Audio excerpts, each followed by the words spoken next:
So good morning and welcome back again. तो आज फिर आगे बढ़ते हैं। उम्मीद है जो पिछली बार होमवर्क दिया था वो आपने कर लिया होगा और वेबसाइट पर जो दिए गए सॉल्यूशन है वो आपने कंसल्ट कर लिए होंगे। तो पिछली बार हम ट्रांसपोज पढ़ रहे थे। मैं एक बार ब्रीफ रिकैप बता दूं। Transpose of a square matrix is defined as a matrix which is obtained by interchanging the rows and columns.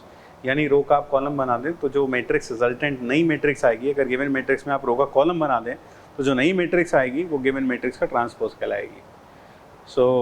अब उसी श्रृंखला में थोड़ा और आगे, properties of transpose.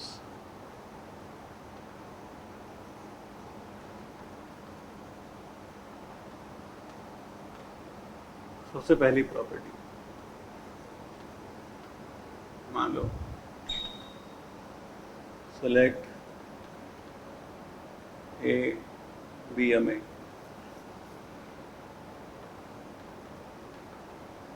A B M cross in matrix.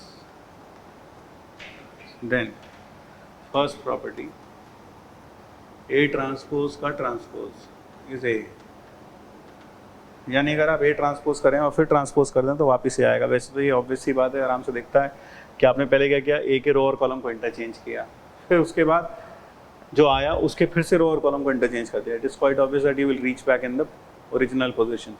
लेकिन हम इस बात को अगर वेरीफाई भी करें मैथमेटिकली तो आपको याद होगा दो मैट्रिक्स इक्वल कब होती है, जब उनके ऑर्डर सेम हो और जब उनके कॉरस्पॉन्डिंग एलिमेंट्स सेम हो।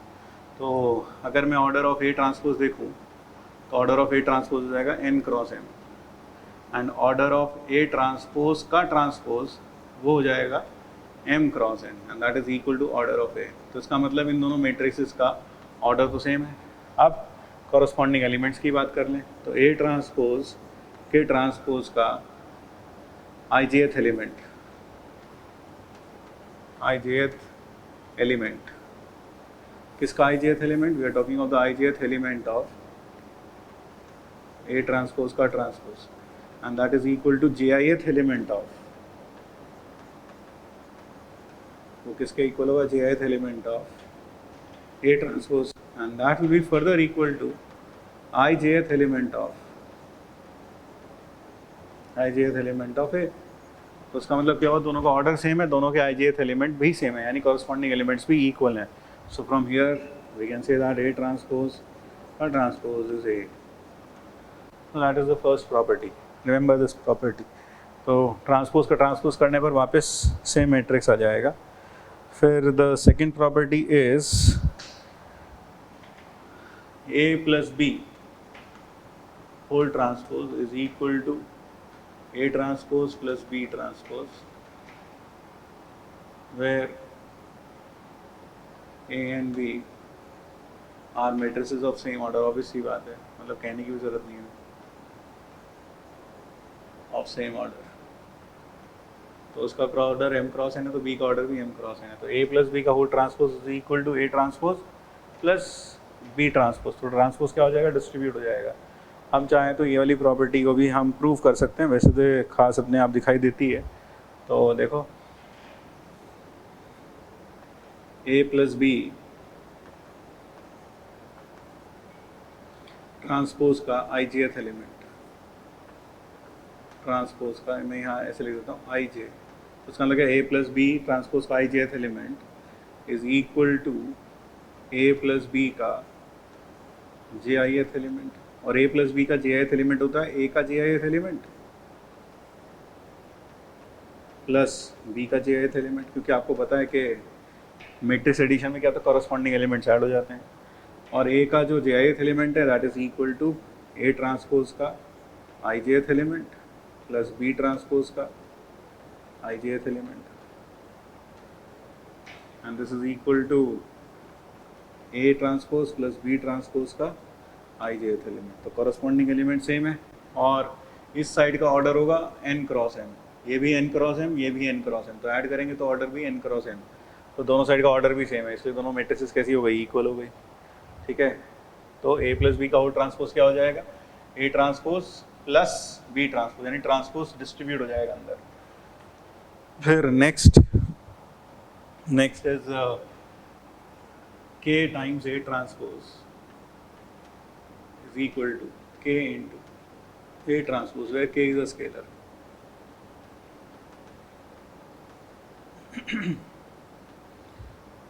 क्योंकि K टाइम्स A का ट्रांसपोज का ijth एलिमेंट, इसके ट्रांसपोज का ijth element will be equal to Ka का jith element, and that is Ka का jith एलिमेंट क्या होगा, K टाइम्स A का jith element, and it will be equal to A transpose का ijth element, and that is equal to K times A transpose का ijth element. So from here we get K times A का transpose is equal to K times A का transpose. So that is it. ये prove हो गया. इसी तरीके से third के बाद फोर्थ प्रॉपर्टी जिसे हम कहते हैं reversal law. Let us see that also.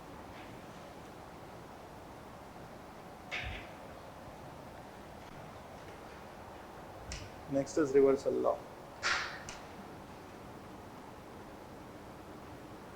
Reversal law of transpose.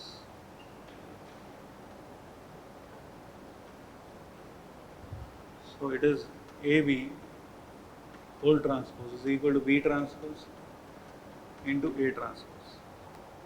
A and B are any two matrices. ये कोई भी दो मैट्रिक्स हैं. तो मान लेते हैं order of A is m cross n, order of b is n cross p. तो order of A B will be n m cross p. तो ऑर्डर ऑफ ए बी का whole transpose will be p cross m. और अगर इधर देखें तो यहाँ से what is order of b transpose, it is P cross N, and what is order of A transpose, it is N cross P. N cross M multiply कर दें, order of B transpose into A transpose will be nothing but P cross N. So that is equal to order of AB whole transpose. तो पहली चीज़ ध्यान रखें, जब भी दो matrix को इक्वल प्रूफ करना है तो ऑर्डर प्रूफ करना पड़ेगा इक्वल. दोनों के ऑर्डर तो इक्वल हमने प्रूफ कर दिए. अब प्रूफ करना है कि इनके कॉरस्पॉन्डिंग एलिमेंट्स सेम हैं. तो मान लेते हैं ए मैट्रिक्स तो है ए आई जे एम क्रॉस है, यानी उसके अंदर ए आई जे टाइप के एलिमेंट्स आते हैं, और बी एलिमेंट बी है B I J N cross है N cross P, and A transpose is C I J N cross N. आराम से देख लें.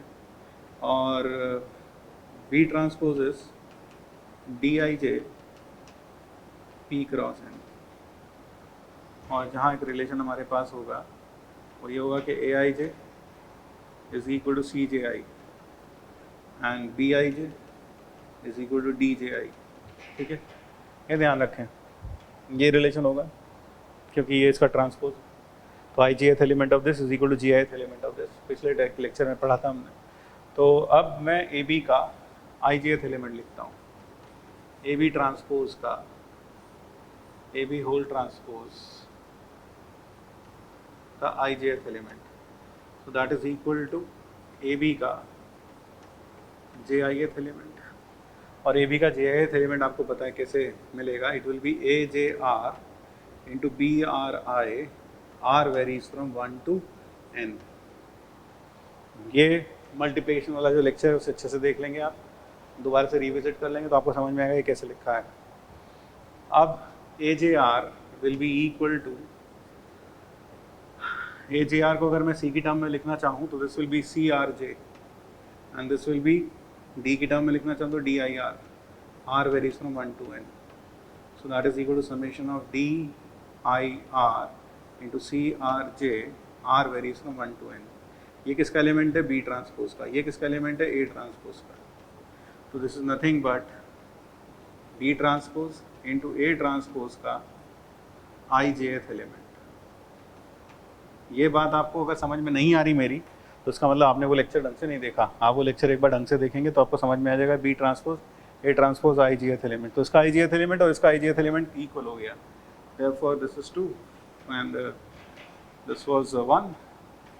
So from 1 and 2 I can say that AB का whole transpose is equal to B transpose into A transpose. Reversal law. So that is proven now. Clear? चलिए आगे बढ़ते हैं इसके।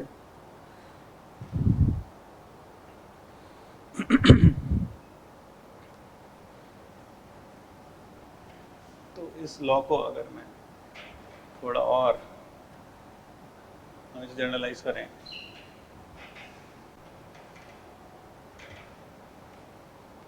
so if I generalize it a bit, so if I have A1, A2, so on up to AN का whole transpose, this will be AN transpose, AN minus 1 transpose, and so on up to A1 transpose. So reversal law will hold for more than one product also.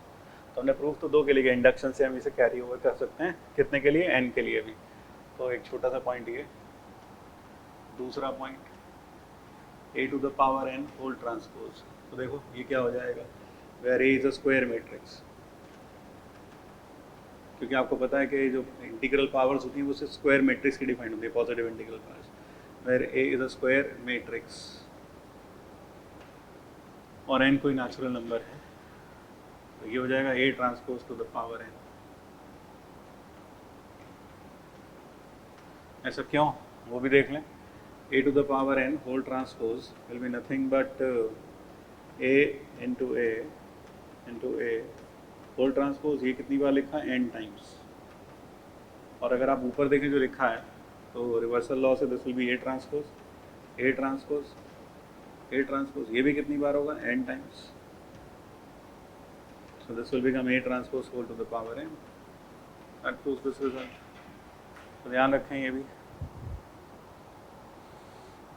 फिर next third important point इसी में, if A is a square matrix,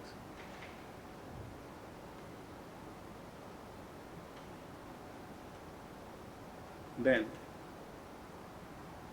trace of A is equal to trace of A transpose।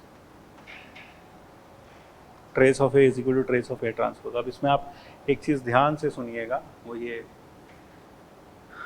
जब आप A11, A12, A21, A22 2x2 की ले लेते हैं matrix छोटी सी, तो ए ट्रांसपोज में क्या होगा, रो और कॉलम इंटरचेंज होंगे। तो स्क्वायर मैट्रिक्स के लिए आप ऐसे समझ सकते हैं, this will flip over this diagonal, ये डायगोनल के आउट फ्लिप हो जाएगी ऐसा तो ये नीचे वो ऊपर, तो देख लें रो का कॉलम बना देंगे, तो A12 नहीं, ये तो A11, A12, A21, A22 होगी ना फ्लिप, देख लो अच्छे से, यही हुआ।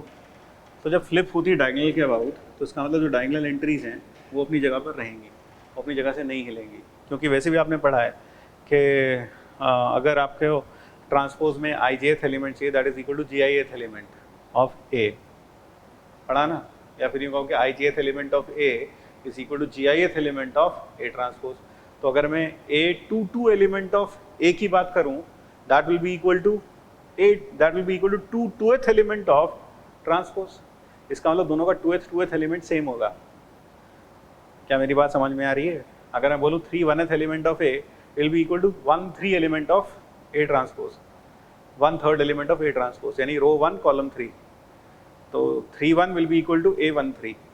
लेकिन अगर मैं बात करूँ A22 की, तो A22 यानी 2,2th एलिमेंट ऑफ A की, then that will be equal to 2,2th element of A transpose. उल्टा करोगे ना तो 2,2 का उल्टा 2,2 ही आएगा, यानी कि जो डायगोनल एलिमेंट्स होते हैं वो अपनी जगह से नहीं हिलते, वो वहीं के वहीं रहते हैं। तो यहाँ से हमें समझ में आता है कि ट्रेस ऑफ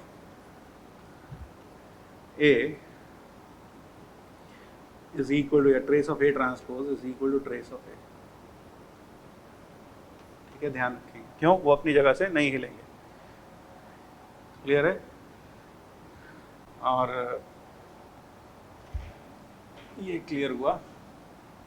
अच्छा, अगर मैं थोड़ा सा और एक्सप्लेन कर दूं, तो ट्रेस ऑफ A ट्रांसपोज आपको याद होगा वो क्या हो जाएगा, summation of C R R R one to N. मान लो ए मैट्रिक्स है क्या, A I J M N cross N, तो ए ट्रांसपोज कैसी होगी, ए ट्रांसपोज होगी सी आई जे। अगर ये एम क्रॉस एन थी तो वो एन क्रॉस एम थी, तो ये हो जाएगी एन क्रॉस एन ही रहेगी।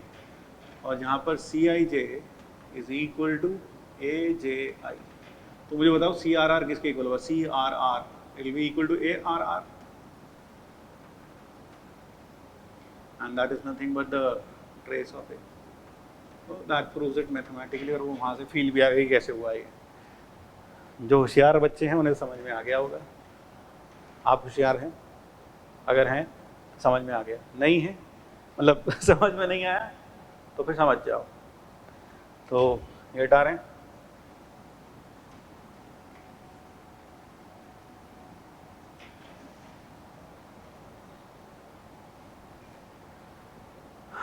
नेक्स्ट, हाँ आई थिंक फोर्थ पॉइंट होगा ये, ए ट्रांसपोज का determinant is equal to determinant of A for any square matrix, for any square matrix A. ऐसा क्यों, क्योंकि रो और कॉलम को इंटरचेंज करने पर, ट्रांसपोज का मतलब क्या है, ए के रो और कॉलम को इंटरचेंज कर दो फिर डिटर्मिनेंट वैल्यू फाइंड करो। लेकिन हम जानते हैं किसी डिटर्मिनेंट में रो और कॉलम को इंटरचेंज करने पर उसकी वैल्यू पर कोई फर्क नहीं पड़ता, तो ध्यान रखें ये बात।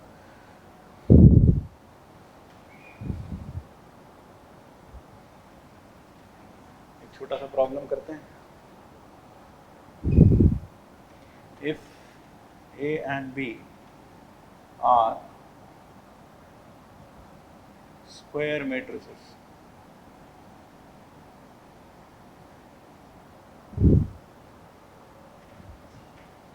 of same order such that S dot T such that A into A transpose is equal to A transpose into A, comma B into B transpose is equal to B transpose into B, and AB transpose is equal to B transpose into A. Then prove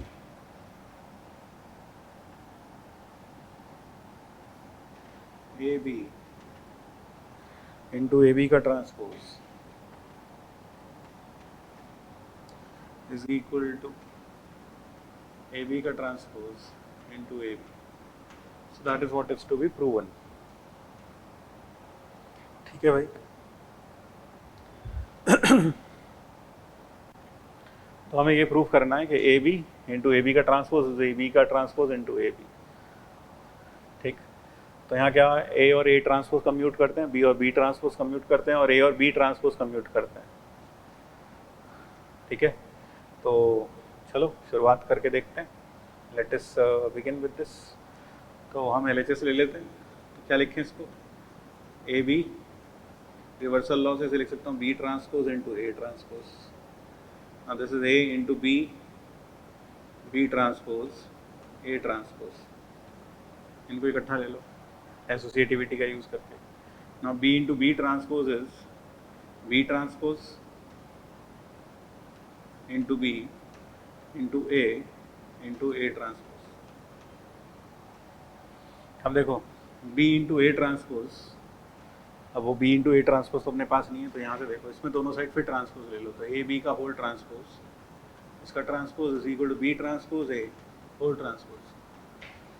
तो reversal law से हो जाएगा B transpose का transpose, A transpose, A transpose, B transpose का transpose. तो this is B into A transpose is equal to A transpose into B भी होगा। ठीक है, तो इन दोनों को हम लिख सकते हैं B transpose A transpose into B, ऐसे लिख सकते हैं, और ये ए है ही अपने पास। अब फिर से ए इंटू बी ट्रांसपोज क्या हो जाएगा, A into B transpose, A into B transpose is B transpose into A transpose into B. अब इन दोनों को मल्टीप्लाई करो, A into A transpose will be, ये लिखा है, this will be A transpose into A B. और गौर से देखो ये क्या लिखा है, ए बी का होल ट्रांसपोज। खत्म हो गया प्रूफ, खोपड़ी के ऊपर चढ़ गया समझ में तो आ गया होगा, ठीक है। चलिए अब अगला जो मैट्रिक्स हम पढ़ रहे हैं, next matrix that we going to study is orthogonal matrix. Now let's see what is orthogonal matrix. Orthogonal matrix क्या होती है? A square matrix है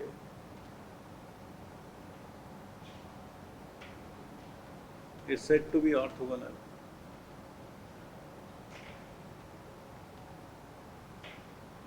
if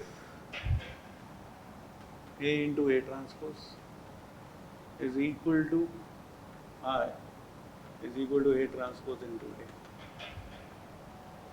यानी कि A को A ट्रांसपोज से प्री मल्टीप्लाई करें या पोस्ट मल्टीप्लाई करें, दोनों ही सूरत में आंसर क्या आएगा? आइडेंटिटी मैट्रिक्स आएगा। Now why the hell is the name orthogonal? तो कोई मैट्रिक्स पहली चीज़ अगर इसको ओबे करती है तो वो ऑर्थोगोनल कहलाएगी। तो इसमें पहली इंपॉर्टेंट बात, A इंटू ए ट्रांसपोज ये आई है, दोनों साइड पे डिटर्मिनेंट लगा तो determinant of A into A transpose is equal to I. This is determinant of A into determinant of A transpose and this is equal to I. ये पता था, हमने पढ़ा है अभी थोड़ी देर पहले ही।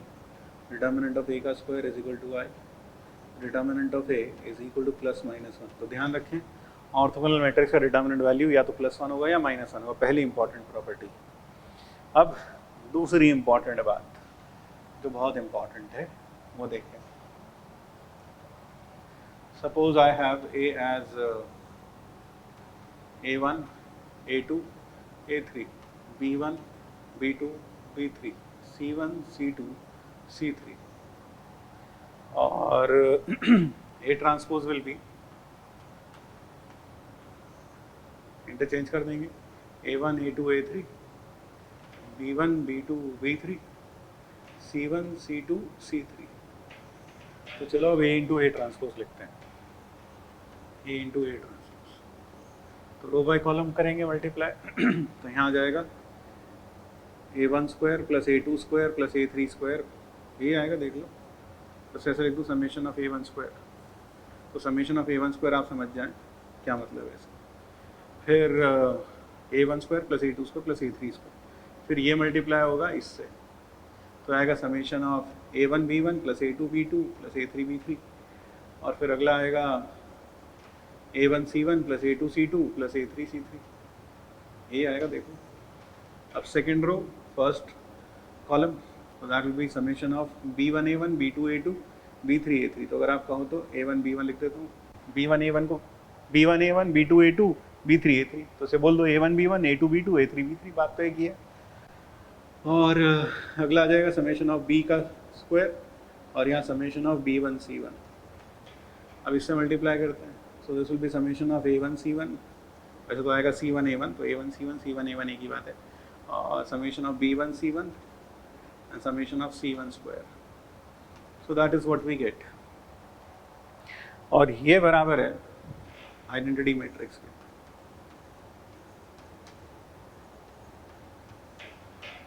तो अगर देखा जाए तो हमारे पास हो गया समेशन ऑफ A1 स्क्वायर, या इसको थोड़ा एक्सपैंड करके लिखूँ तो A1 square plus A2 square plus A3 square, ये बराबर है B1 square plus B2 square plus B3 square, और ये बराबर है C1 square plus C2 square plus C3 square, और ये बराबर है 1 के, ये बराबर है 1 के। और ये जो लिखा है it is A1 B1 plus A2 B2 plus A3 B3, और उससे अगला लिखा है B1 C1 plus B2 C2 plus B3 C3। Compare कर रहे हैं कॉरस्पॉन्डिंग एलिमेंट्स को, बस ये क्या किया हमने, इसको कंपेयर किया इसके साथ, क्योंकि आपको पता दो मैट्रिक्स इक्वल कब होती हैं, जब दोनों के कॉरस्पॉन्डिंग एलिमेंट सेम हो। तो ये बराबर हो गया 1 के, ये भी बराबर हो गया 1 के, और ये भी बराबर हो गया 1 के, और बाकी सब तामझाम जीरो होता चला जाएगा। और यहाँ क्या आ जाएगा A1 C1 plus A2 C2 plus A3 C3, ये ज़ीरो हो गया। अगर आप इसको गौर से देखें, ये ऐसा नहीं लगता जैसे किसी वेक्टर का मैग्नीट्यूड का स्क्वायर लिखा है। देखो ये भी, अगर मैं इसका रो वेक्टर देखूँ तो रो वेक्टर, ये पहला वेक्टर, ये दूसरा वेक्टर और ये तीसरा वेक्टर। यानी मैं पहले रो वेक्टर को एक तरीके से सोच लूँ, ये a1 a2 a3 क्या है, a1 i plus a2j plus a3 के, b1i b2j b3 के, c1i c2j c3 के, तो ये उनका मैग्नीट्यूड है। तो यानी इसके जो रो वेक्टर्स हैं they are unit vectors. Unit vectors कैसे हैं? यूनिट वेक्टर्स हैं क्योंकि सबका मॉड 1 है। और फिर देखो इन दोनों का डॉट प्रोडक्ट क्या होगा, a1 b1 plus a2 b2 plus a3 b3, 0 है, यानी ये दोनों परपेंडिकुलर भी हैं। इसी तरह से क्यों, फिजिक्स तो पढ़ा है भाई, वर्क डन बाय फोर्स 0 कब होता है, जब force perpendicular to displacement of the displacement of the point of application of force, अगर उन दोनों के बीच का एंगल कितना हो, 90 डिग्री हो, तो आप कहते हैं वर्क डन 0 है। क्यों? क्योंकि डॉट प्रोडक्ट 0 होता है, एफ डॉट एस है वर्क डन। तो इसी तरह से यहाँ पर अगर आप इन दोनों का डॉट प्रोडक्ट करेंगे तो वो 0 आ रहा है, तो इसका मतलब ये वेक्टर्स एक दूसरे के परपेंडिकुलर हैं। इसी तरह से ये इसका इससे डॉट करेंगे तो b1 c1 b2 c2 b3 c3, तो वो भी 0 आ गया। और इसी तरह ये, तो इसका मतलब ये हुआ the row vectors of an orthogonal matrix form an orthonormal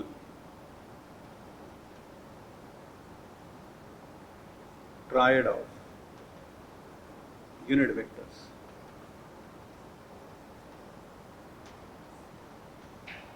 यानी कि जो तीन रोज होती हैं ये तीनों म्यूचुअली परपेंडिकुलर होती हैं और तीनों यूनिट वेक्टर्स होती हैं। ये क्लियर हुआ? So the rows of an orthogonal matrix form an orthonormal triad of, triad मतलब तीन का तिकड़ी बनाती है, ट्रायड ऑफ यूनिट वेक्टर्स। ठीक है, अभी तो हमने A ट्रांसपोज इंटू A किया, A इंटू A ट्रांसपोज किया। अगर आप A ट्रांसपोज इंटू A को I रखते तो आप फिर एक नई क्रांतिकारी चीज़ पाते हैं, और वो क्या, इस बार जो कॉलम वेक्टर्स थे they were also unit vectors and they were also mutually perpendicular. यानी कि ये बात जो हमने रो के लिए लिखी, ये बात कॉलम के लिए भी होल्ड करेगी। जब हम A ट्रांसपोज इंटू A करेंगे तो we get that the same result follows for columns as well. यानी कि a1 square plus b1 square plus c1 square 1 आएगा, a2 square plus b2 square plus c2 square भी 1 आएगा, a3 square plus b3 square plus c3 square भी 1 आएगा, और a1 a2 plus b1 b2 plus c1 c2 0 आएगा, a2 a3 b2 b3 c2 c3 0 आएगा, a1 a3 b1 b3 c1 c3 ये भी 0 आएगा। या तो विश्वास कर लो, करके देख लेना, A transpose into A equal to I रखना। Similarly for column vectors as well, similarly for column vectors as well, तो ये बात होल्ड करती है। क्लियर हो गया? तो इसका नाम अब समझ में आया होगा हमें, ऑर्थोगोनल क्यों है। ठीक है, चलिए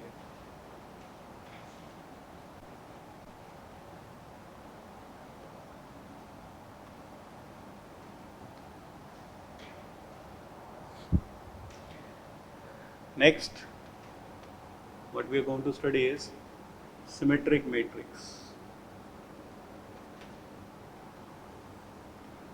and skew symmetric matrix.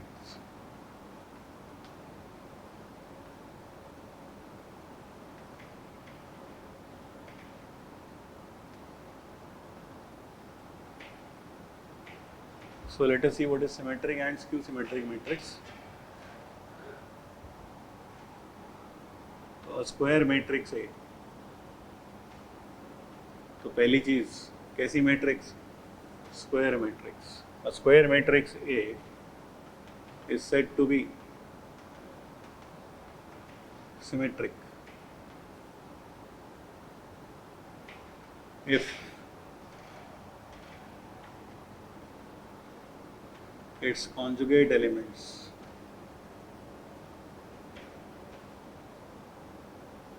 are equal.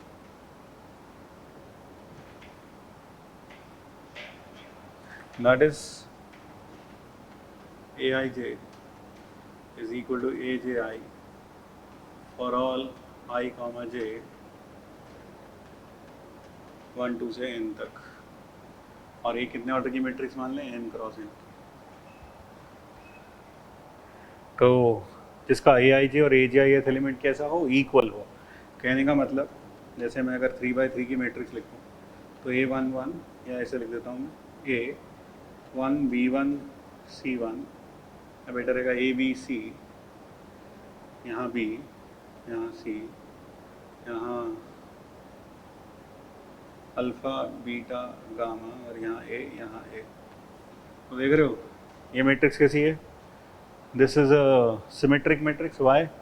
This is A12, this is A21, this is A13, this is A31, this is A23, this is A32, दोनों बराबर हैं।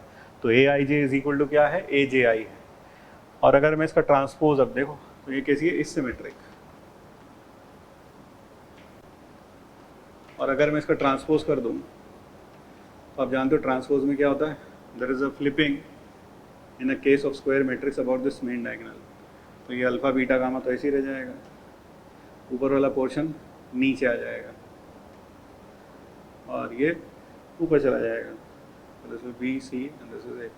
गौर से देखो ये ए आ गया, यानी कि एक सिमेट्रिक मैट्रिक्स के लिए A transpose is equal to A. तो हम एक ऑल्टरनेटिव डेफिनेशन भी बोल सकते हैं square matrix A is said to be symmetric if A transpose equals A, यानी ए का ट्रांसपोज किसके बराबर आ जाए? ए के बराबर आ जाए, तो वो मैट्रिक्स क्या कहलाएगी? सिमेट्रिक मैट्रिक्स कहलाएगी। ठीक है ना? सो ये अच्छे समझ में आना चाहिए। When will a matrix called as a symmetric matrix? जब उसका ट्रांसपोज ई इक्वल हो जाए, या यूँ कहूँ कि कॉन्जुगेट एलिमेंट्स इक्वल हों। ठीक, इसी तरीके से a square matrix is said to be skew symmetric. अब स्क्यू सिमेट्रिक की बात करें, said to be skew symmetric.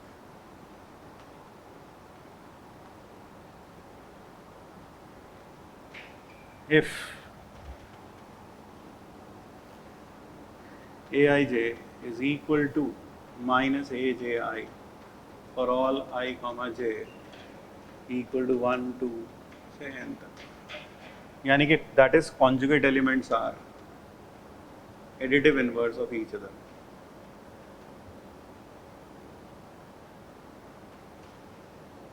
हाँ, additive inverse of each other।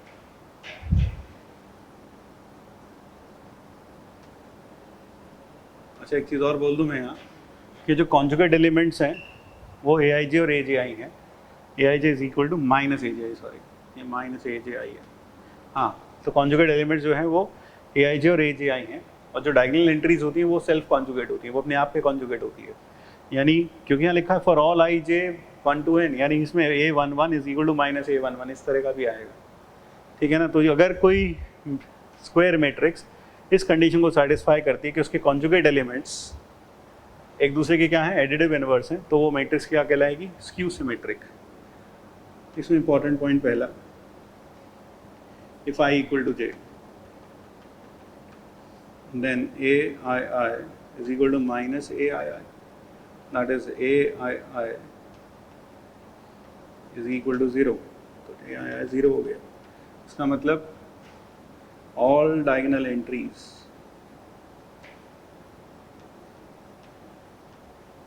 of a skew symmetric matrix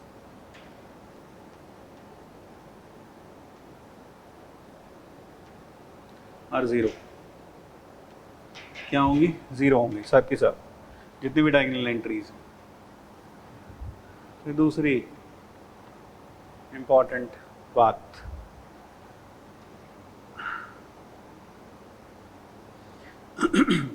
अगर हम if,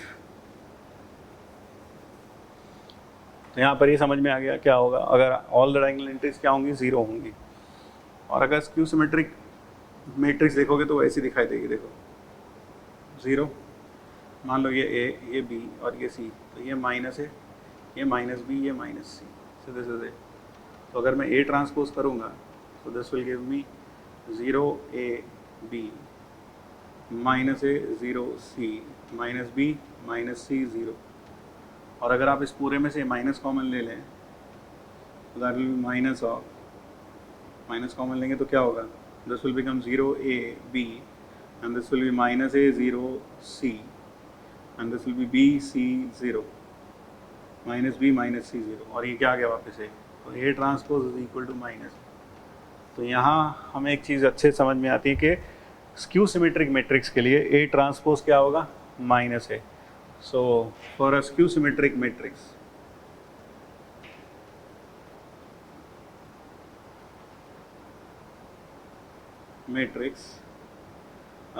A transpose is equal to minus A.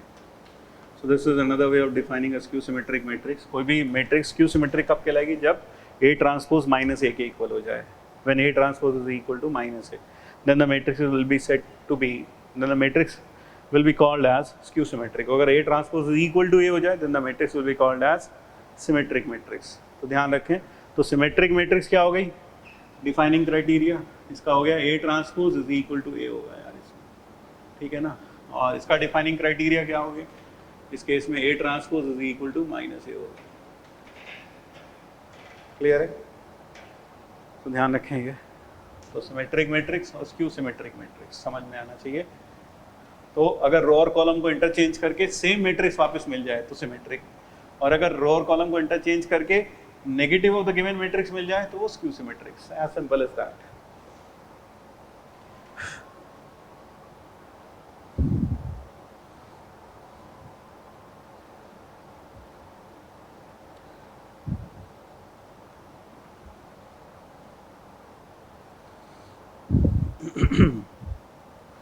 चलो ठीक है,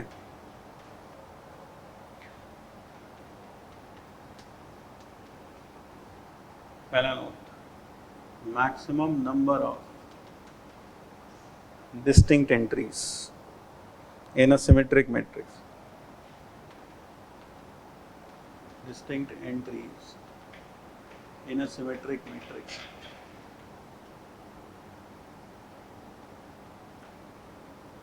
कितनी होगी यार, देखो सिमेट्रिक मैट्रिक्स में डिस्टिंक्ट एंट्रीज चाहिए मैक्सिमम नंबर, तो आप समझ सकते हैं in a symmetric matrix of order n, मान लो ऑर्डर n की है, तो डायगोनल पे हम सब रख सकते हैं कैसी मैट्रिक्स, डिस्टिंक्ट। तो यहाँ कितनी एंट्रीज आ जाएंगी, n डिस्टिंक्ट एंट्रीज आ जाएंगी। अब जो यहाँ भरा जाएगा वो यहाँ भरा जाएगा, जो यहाँ भरा जाएगा वो यहाँ भरा जाएगा, समझ रहे हैं। यहाँ ये A12 आप समझ रहे हैं, ये कौन सी पोजीशन है, A12, ये हो गई A21, ये A13, तो ये A31, इस तरह से भरा जाएगा। तो इसका मतलब जो ये वाली साइड है ये आप इंडिपेंडेंट में भरने के लिए, लेकिन ये वाली जो साइड है इसके लिए आपके पास कोई चॉइस नहीं होगी, कोई चॉइस नहीं हो, क्यों, बल्कि आप उसी का जेरोक्स करके यहाँ लिखना पड़ेगा, वो यहीं लिखना पड़ेगा। तो इसका मतलब जो डिस्टिंक्ट एंट्रीज होंगी यहाँ ऊपर वाली होंगी, यानी कितनी, this is n² minus n/2, आपको याद होगा अच्छे से डिटेल में हमने पढ़ रखा है। तो ये डिस्टिंक्ट एंट्रीज हो गई, तो टोटल डिस्टिंक्ट एंट्रीज कितनी हो गई, so that will be equal to n plus n² minus n/2, so that is equal to n² plus n/2, which can be written as n into n plus n/2. So these are the maximum number of distinct entries in a symmetric matrix of order n. तो ध्यान रखें। फिर अगला second, ये हम पढ़ चुके अभी, diagonal entries of skew symmetric matrix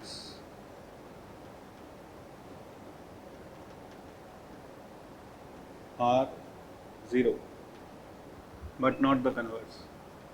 यानी ये ना सोच लेना अगर किसी की डायगोनल एंट्री 0 तो वो स्क्यू सिमेट्रिक होगी, नॉट द कन्वर्स, क्योंकि कंडीशन क्या है, जितने भी बचे हुए कॉन्जुगेट एलिमेंट्स हैं वो एक दूसरे के एडिटिव इन्वर्स होने चाहिए। Third, determinant value of a skew symmetric matrix of odd order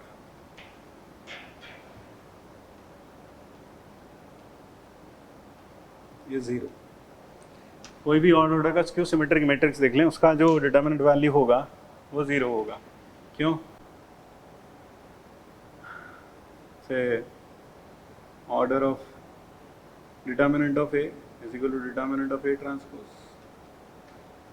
So determinant of A ये जानते हैं हम, और अगर ए कैसी है, स्क्यू सिमेट्रिक है, तो ये क्या हो जाएगा, माइनस ए ट्रांसपोज। और माइनस ए में ये -1 की पावर n बाहर आ जाएगा, डिटर्मिनेंट ऑफ ए। अगर ए कितने ऑर्डर का मैट्रिक्स है, n ऑर्डर का मैट्रिक्स है।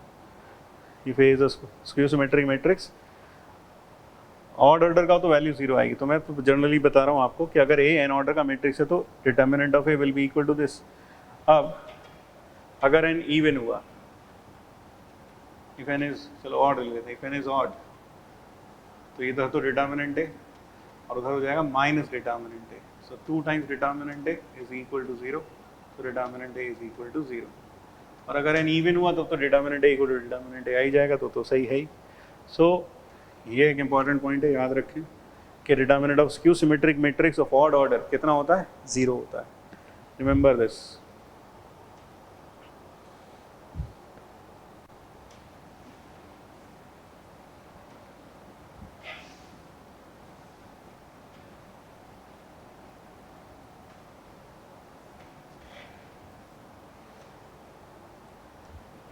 Next is properties of symmetric and skew symmetric matrix.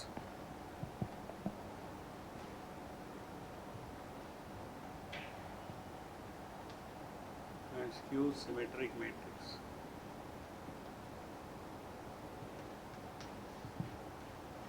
सबसे पहला first property, if A is a square matrix,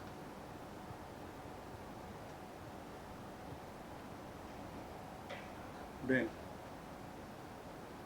पहला part, A plus A transpose is symmetric. A plus A transpose कैसा होगा, symmetric होगा।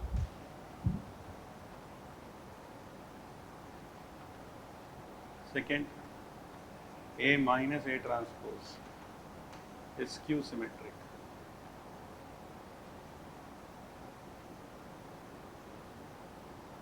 Third part,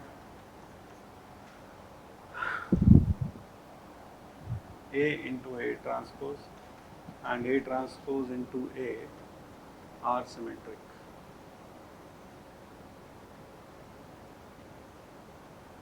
ये आप खुद verify कर लें फटाफट। तो ध्यान रखें, किसी मैट्रिक्स को सिमेट्रिक प्रूव करने के लिए उसका ट्रांसपोज उसी के इक्वल दिखा दें तो सिमेट्रिक। लोग फट से देखते हैं, ए प्लस ए ट्रांसपोज का होल ट्रांसपोज, हमने अभी भी पढ़ा था प्रॉपर्टीज ऑफ ट्रांसपोज में। ये हो जाएगा पहले का ट्रांसपोज और दूसरी मैट्रिक्स का transpose, and this is nothing but A transpose plus A, और मैट्रिक्स एडिशन कम्यूटेटिव होता है तो ए प्लस ए ट्रांसपोज, तो सेम मैट्रिक्स वापस आ गई। So this implies this is symmetric. ठीक है, अब ए माइनस ए ट्रांसपोज की कहानी देख लो। ए माइनस ए ट्रांसपोज का whole transpose that will be equal to A transpose minus A transpose का transpose, that will be A transpose minus A, minus वहाँ लिखें तो ए माइनस ए ट्रांसपोज, यानी इसका ट्रांसपोज के नेगेटिव के इक्वल है। तो उसका मतलब ए माइनस ए ट्रांसपोज कैसा हुआ, skew symmetric.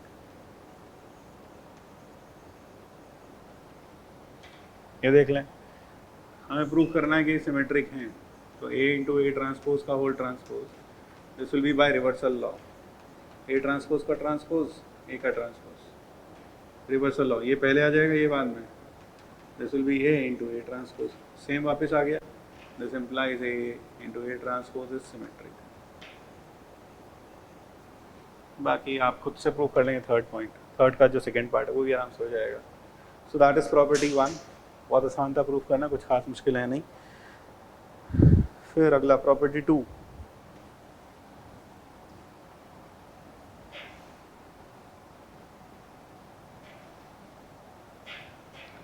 property 2 is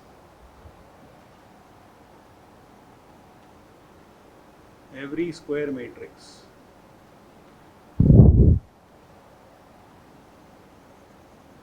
can be uniquely expressed as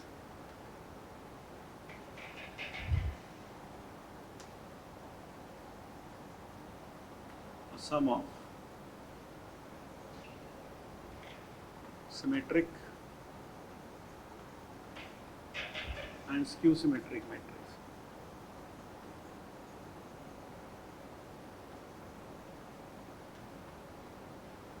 It can be expressed uniquely as the sum of symmetric and skew symmetric matrix. कैसे? So let us prove it. Let A be a square matrix.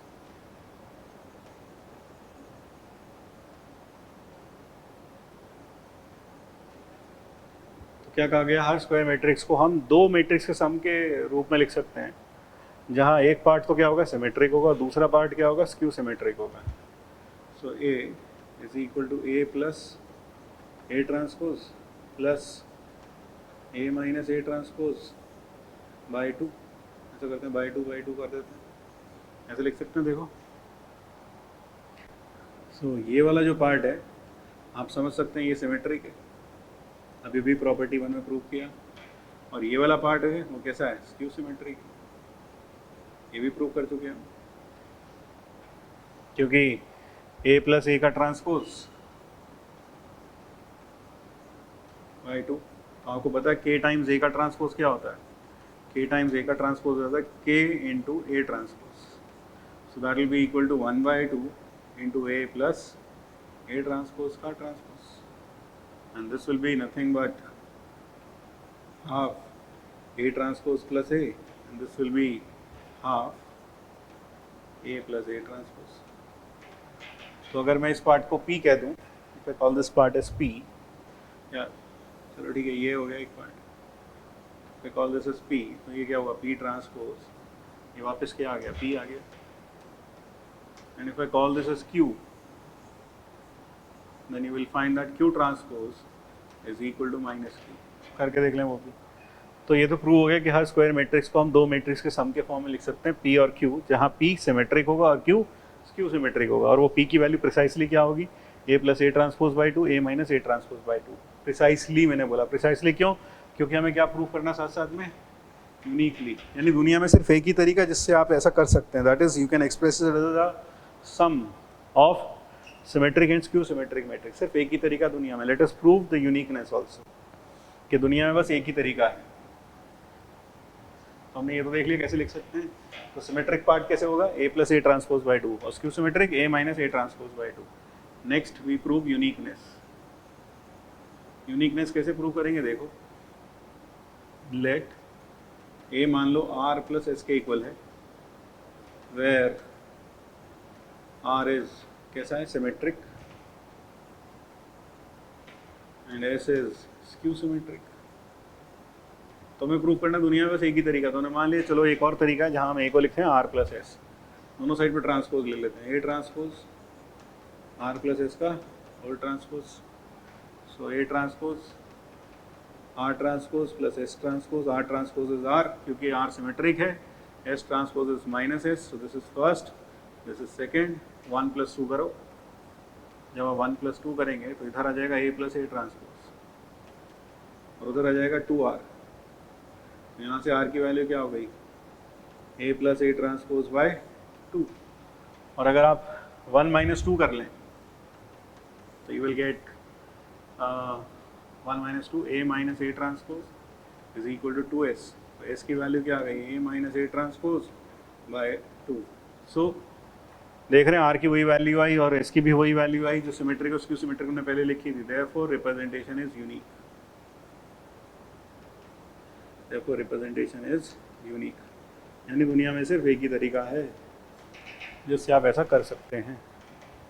तो ध्यान रखें, ठीक है.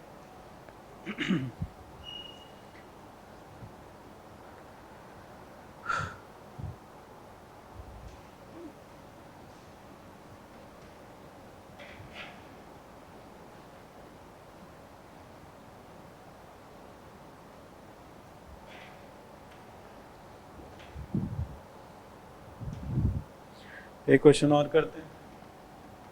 If A and B are orthogonal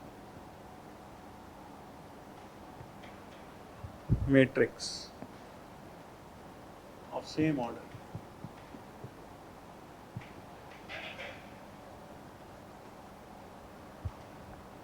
then prove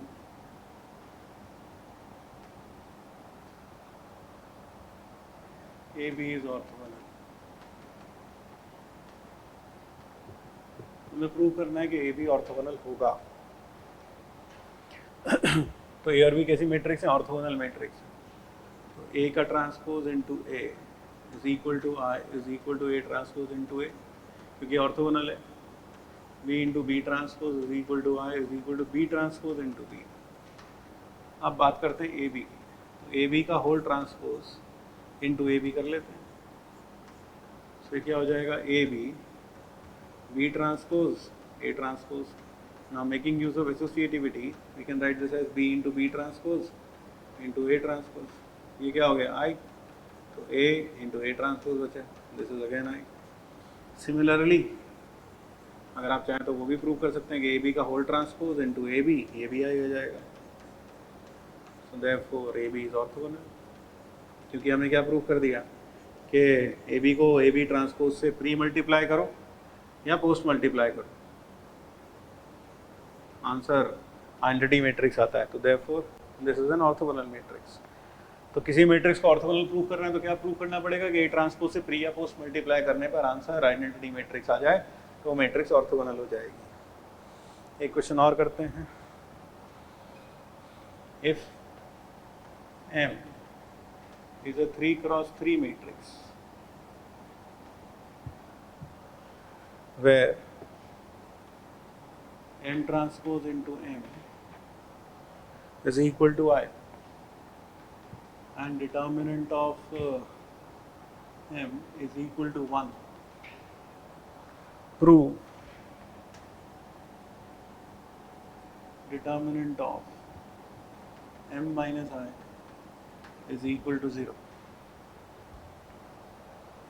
चलो देखते हैं। Let us prove it। ये IIT में भी आ चुका प्रॉब्लम। तो determinant of M minus I can be written as determinant of M minus M transpose into M। ऐसे लिख सकते हैं इसको। अब इसमें से determinant of I minus M transpose into M और determinant of AB बराबर होता है determinant of A into determinant of B। determinant of M कितना दे रखा है? 1, तो ये तो 1 हो गया। so this is equal to determinant of I minus M transpose। अब हमें एक चीज़ और पता है, क्या? determinant of क्या पता है हमें? determinant of A is equal to determinant of A transpose, क्योंकि रो कॉलम इंटरचेंज करने पर कोई फर्क नहीं पड़ता। तो आई माइनस एम ट्रांसपोज का transpose that will be equal to determinant of I का ट्रांसपोज माइनस एम ट्रांसपोज का transpose. So this will become, ये क्या बन जाएगा? This will become determinant of, अभी तक क्या चला रहा है? M minus I is equal to determinant of I minus M, क्योंकि आइडेंटिटी मैट्रिक्स से ट्रांसपोज तो वही होगा, रो और कॉलम इंटरचेंज करो कोई फर्क नहीं पड़ता आइडेंटिटी मैट्रिक्स में। So this is equal to determinant of minus M minus I. और आपको पता है एक और चीज़, वही है determinant of K A is K to the power n into A. Determinant A, determinant है क्यों? क्योंकि जहाँ n क्या है? ऑर्डर ऑफ ए, ये पढ़ चुके हैं हम, है ना। So that is equal to -1 to the power 3। क्यों? m का ऑर्डर कितना है? 3। तो और i का ऑर्डर भी 3 है ही, तभी तो ये डिफाइंड होगा, नहीं तो डिफाइंड ही नहीं होगा। m minus I, so this is minus determinant of m minus I. इसको उठा के उधर ले जाओ, तो 2 times determinant of m minus I is equal to 0 and that proves determinant of m minus I is equal to 0। So that proves the given result। ठीक है, तो ये हुआ।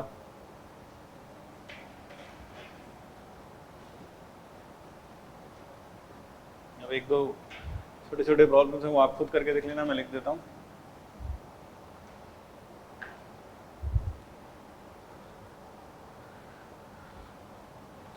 Find A, B, C x and y if a 2 by 3, ये भी 2 by 3, 2 by 3, 1 by 3, b c x y is orthogonal। आपको यहाँ A B C और एक्स वाई फाइंड आउट करना है, तो आप ये खुद करके देख लेना, ठीक है। क्या करना, ध्यान रखना, ये भी यूनिट वेक्टर होगा, ये भी यूनिट वेक्टर होगा, ये भी यूनिट वेक्टर होगा, ये दोनों म्यूचुअली परपेंडिकुलर होंगे, ये भी म्यूचुअली परपेंडिकुलर होंगे, तो इनका डॉट प्रोडक्ट जीरो, इनका डॉट प्रोडक्ट जीरो, ये भी यूनिट वेक्टर, ये भी यूनिट वेक्टर, ये भी यूनिट वेक्टर, इनका डॉट प्रोडक्ट और इनका डॉट प्रोडक्ट जीरो, तो ये सब का यूज करना हो जाएगा। Next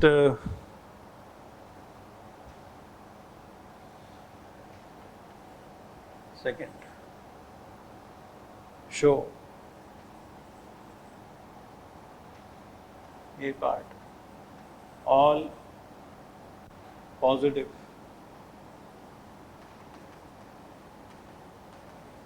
integral powers of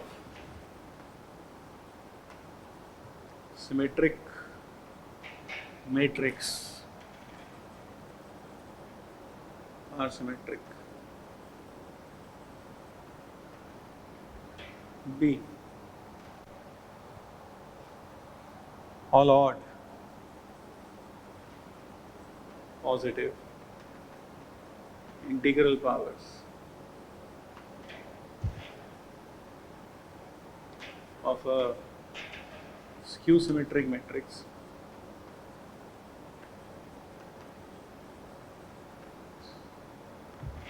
are skew symmetric।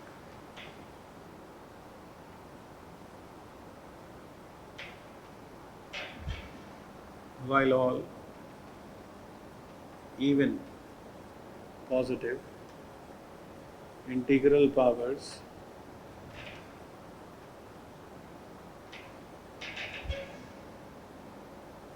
of skew symmetric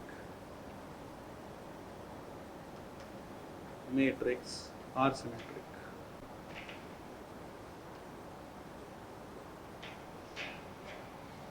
So that is the second part। The third,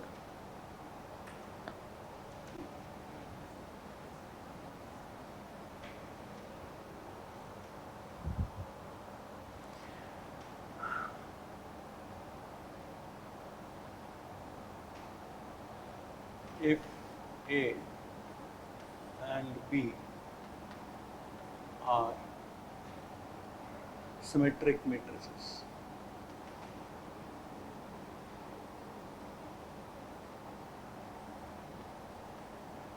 of same order,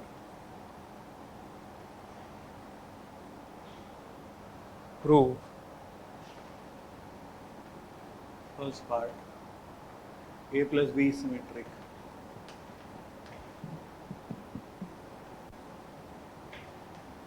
second part AB plus BA is skew symmetric,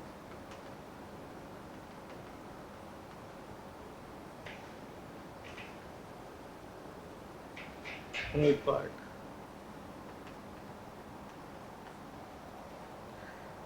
AB plus BA, AB minus BA is skew symmetric, third part is AB plus BA is symmetric। So third part is this।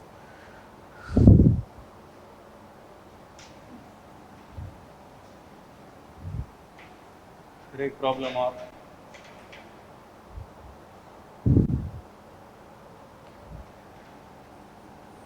Express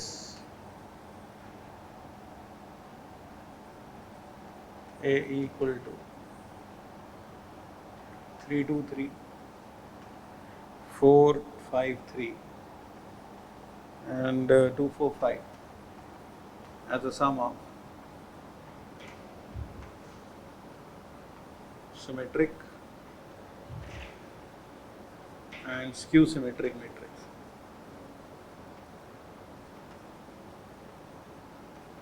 ये last में जो हमने theorem पढ़ी property 2, उसका use करेंगे, a plus A transpose by 2, a minus A transpose by 2।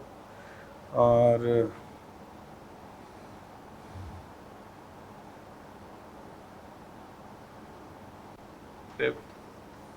show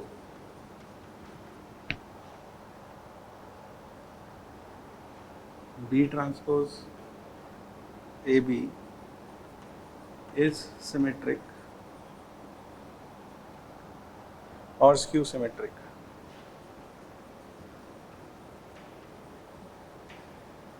according as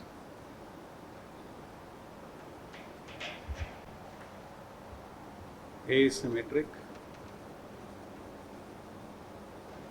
और skew symmetric। यानी अगर A सिमेट्रिक है तो ये भी सिमेट्रिक होगा, और अगर A स्क्यू सिमेट्रिक है तो ये भी स्क्यू सिमेट्रिक होगा। तो बस ये प्रूव कर लें अगले टर्न तक, फिर आगे बढ़ेंगे अगले टर्न पे। Till then thank you. और हाँ, होमवर्क में आप एक्सरसाइज में क्या कर सकते हैं मैं बता रहा हूँ आपको। आपने एक्सरसाइज 2 में 7, 8, 9 और 10 किया था। अब एक्सरसाइज 2 में you can try with exercise 2 आप कर सकते हैं क्वेश्चन नंबर 11, 12, 13 ये कर लें। और एक्सरसाइज 1 में आप कर सकते हैं अब 13,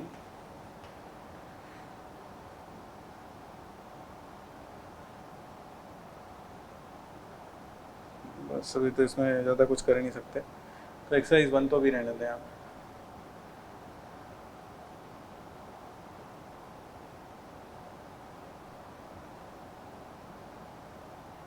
एक्सरसाइज 3 में you can do question number 1, 2, 3।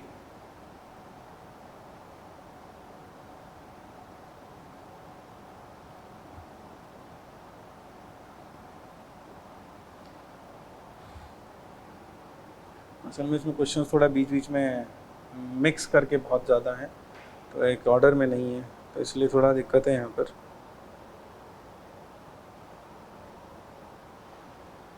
आप एक्सरसाइज 5 में you can do till 4, question number 4, exercise 5, 1 से लेकर 4 तक, question number 1 to 4। And exercise 6 में you can try with first के बाद बस इतना ही कर लें, 3 तक ही कर लें बस। ठीक है, जैसे ही चैप्टर ख़त्म होगा तो फिर आप आराम से सब कुछ कर सकते हैं, बीच बीच में भी थोड़ा थोड़ा करते रहें। ठीक है, thank you. So meet you in the next video. Bye bye.